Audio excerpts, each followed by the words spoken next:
Hi, I'm Dave Levington, and this is our studio.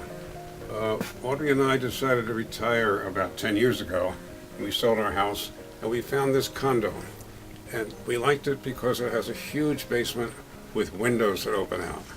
We've been used to doing pottery in a basement, but not one as nice as this.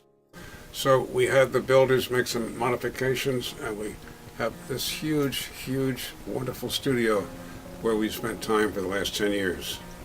Let me show you around. The whole studio is 40 feet long by about 12 feet wide. It's a tremendous amount of space and has these wonderful windows. You can see why we would like to work here. We put in a wooden floor, and from our 20 years in our old home, we had all these old counters and cabinets and shelves, and we put them all in.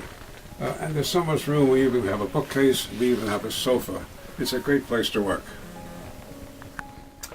We each have a place to work, and this is mine. I work almost exclusively on the wheel and mostly in stoneware.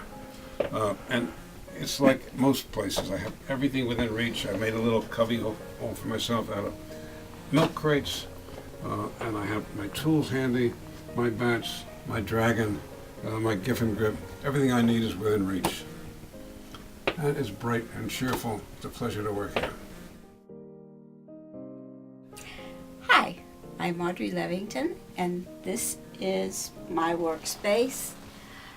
I work with low-fire clay so that I can have a lot of different colors. I used to do sculpture, and this is one of my best pieces of sculpture. But now I'm doing mostly funky stuff with color and faces. I love doing faces. This is my kiln, and I can get instant gratification from using such a small kiln. This is our slab roller, and with it and the tile cutter, it's a cinch to make interesting tiles. This is a multi-purpose general area we use for everything.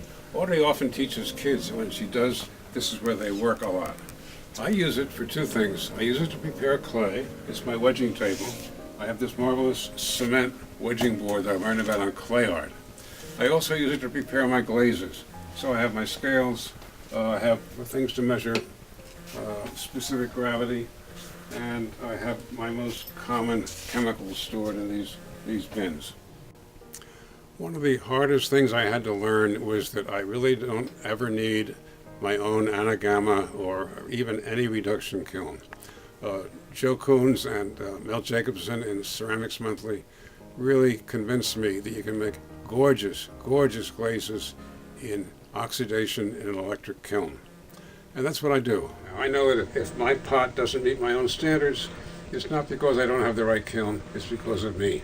And I concentrate now really on my skills and design of the pots I'm going to build.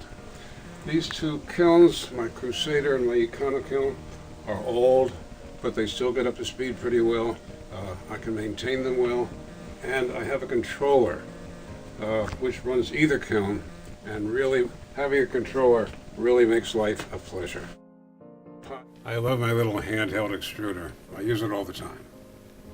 Having a sink really makes it a studio that's a pleasure to work in.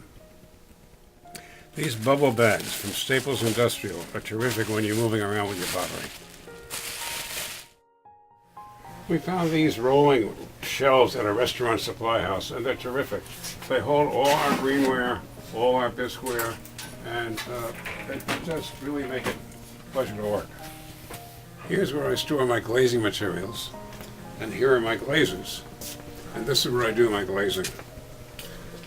After almost 30 years off and on working with clay, I finally accepted that I should just really work with 2 or 3 glazes and learn to do them well. I'm using 3 glazes right now. I'd like to show you what each of those is. This is a famous Val Cushing glaze number 71. It's been modified by Chris Archer with a little rutile. It's good in lots of colors. We use it almost exclusively in green, sometimes blue. And this is one of the new Coyote Cone 6 underglazes that we like a lot. This is Pete Pinnell's strontium mat. This year I've been working almost exclusively in periwinkle blue, but it also works in other oxides. This year also my teacher, Kristen Kiefer, had me learn how to sprig, and I've been sprigging away with sprigs on all of my pieces. This is Randy's red. It's been around forever.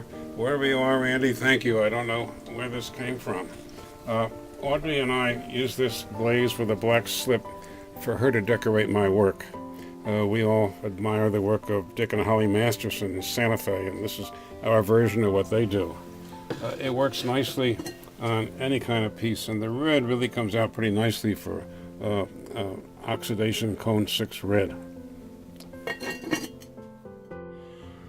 I just think it's great that we're 80 years old and married 60 years, and we have a hobby that we each enjoy so much. Ayanar is a Hindu god from South India whose priests are all potters. So we've adopted him as the god of our kilns, and we pray to him every time we fire. I'll also pray to him that all of you find a nice hobby for retirement as we have in pottery that is satisfying and help you learn and grow as we do.